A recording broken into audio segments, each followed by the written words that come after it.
নমস্কাৰ বৰ্তমানৰ পৰিস্থিতি লৈ এটা বাৰ্তা আপোনালোকক জনাবলৈ বিচাৰিছোঁ কংগ্ৰেছ দল সদায় জাতীয়বাদী চিন্তাধাৰা চেতনাক সন্মান কৰে কংগ্ৰেছ দলৰ জন্ম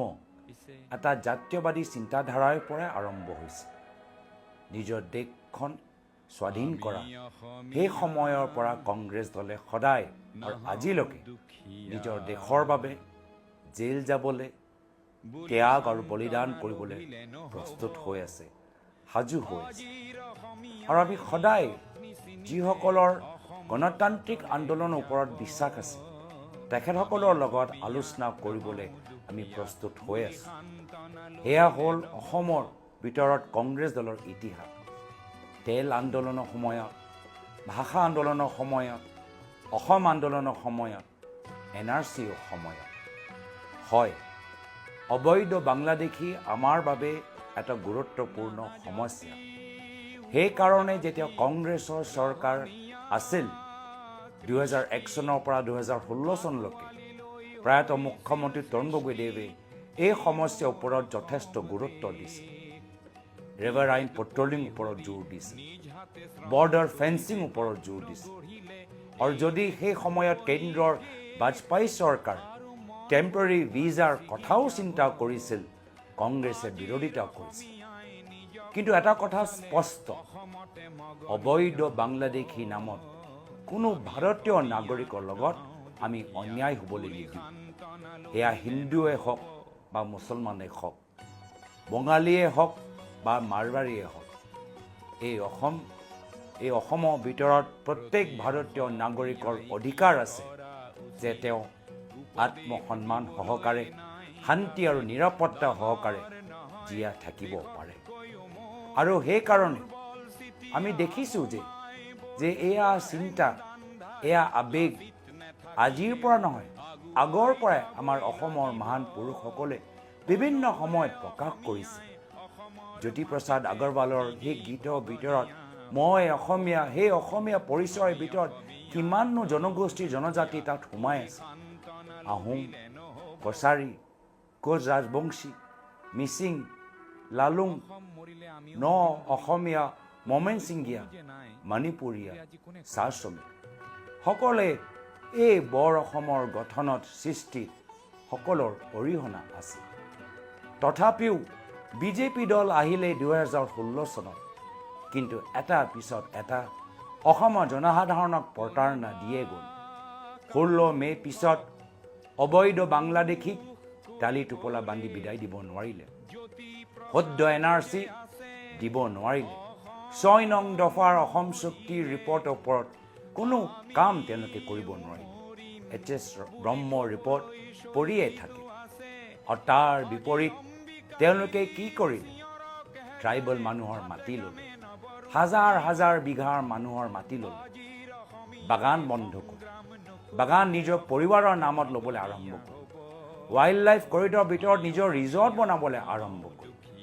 কয়লা পাথৰৰ চিণ্ডিকেট লৈ আমাৰ জংগল পহাৰ নষ্ট কৰিলে আৰু সাৰদা আৰু লুইছ বাৰ্জাৰ ফাইলটো তেওঁলোকে বন্ধ কৰিলে আজি তাৰিখত অসমৰ মুখ্যমন্ত্ৰী হিমন্ত বিশ্ব শৰ্মা ডাঙৰীয়া নিজৰ ৰেজিগনেশ্যন দিব লাগে তেওঁ চিম্পলি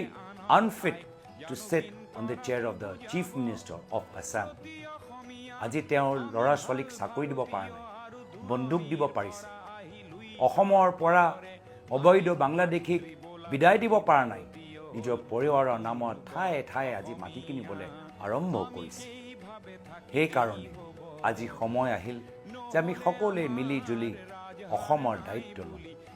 নতুন বৰ অসম সৃষ্টি কৰাৰ দায়িত্ব লওঁ সেই বৰ অসমত য'ত প্ৰত্যেকৰ মাজত এনাজৰী সম্প্ৰীতি থাকে সেই বৰ অসমৰ য'ত আমি নিজৰ জাতি সুৰক্ষিত ৰাখিব পাৰোঁ সেই বৰ অসমৰ য'ত আমি সকলোৱে নিজৰ নিৰাপত্তা আৰু স্বাভিমান ধৰি ৰাখিব পাৰোঁ সেই বৰ অসমৰ য'ত কৃষক খেলুৱক শিল্পী বয়োজ্যেষ্ঠ সকলোৱে নিজৰ স্থান পায় এটা চৰকাৰ পায় যি তেওঁলোকৰ বাবে কাম কৰে য'ত গাঁৱৰ ভিতৰত ৰাস্তা খোৱা পানী চিকিৎসা, শিক্ষা আৰু সাংস্কৃতিক মঞ্চবোৰ উন্নত হৈ থাকে। সেই বৰ অসমৰ য'ত ভাৰতৰ ভিতৰত চৰ্চা হয়, কিছু নেতাসকলৰ অভদ্ৰ কথা লৈ নহয়, কিন্তু আমাৰ নৱপ্ৰজন্মৰ যুৱকসকলৰ প্ৰতিভা লৈ,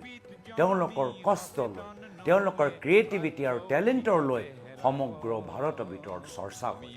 সেই বৰ অসমৰ বাবে চিন্তা কৰিবলৈ হ'লে আমি সকলোৱে একগোট হ'ব লাগিব।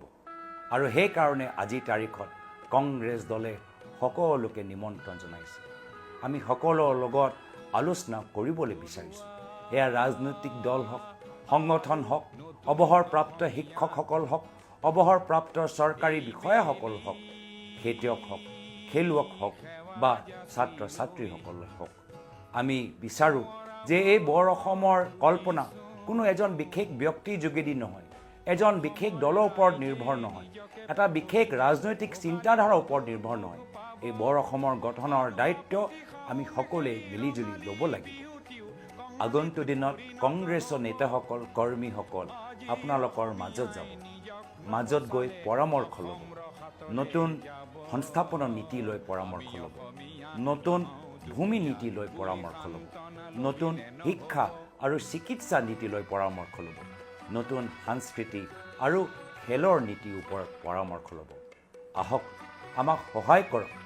আহক আমি সকলোৱে একত্ৰিত হওঁ, আহক আমি অসমৰ দায়িত্ব লওঁ। আজি কুইট ইণ্ডিয়া এনিভাৰ্চাৰী, আহক আমি অসমৰ পৰা হিংসাৰ ৰাজনীতি বিদায় দিওঁ, আহক আমি অসমৰ পৰা সাম্প্ৰদায়িক ৰাজনীতি আমি বিদায় দিওঁ, আহক আমি অসমৰ পৰা ঘৃণাৰ বাতাৱৰণ বিদায় দিওঁ, আহক আমি সকলোৱে অসমখনক সেই পথত লৈ যাওঁ যি পথৰ নিৰ্মাণ মহাপুৰুষ শ্ৰীমন্ত শংকৰদেৱে কৰিলে,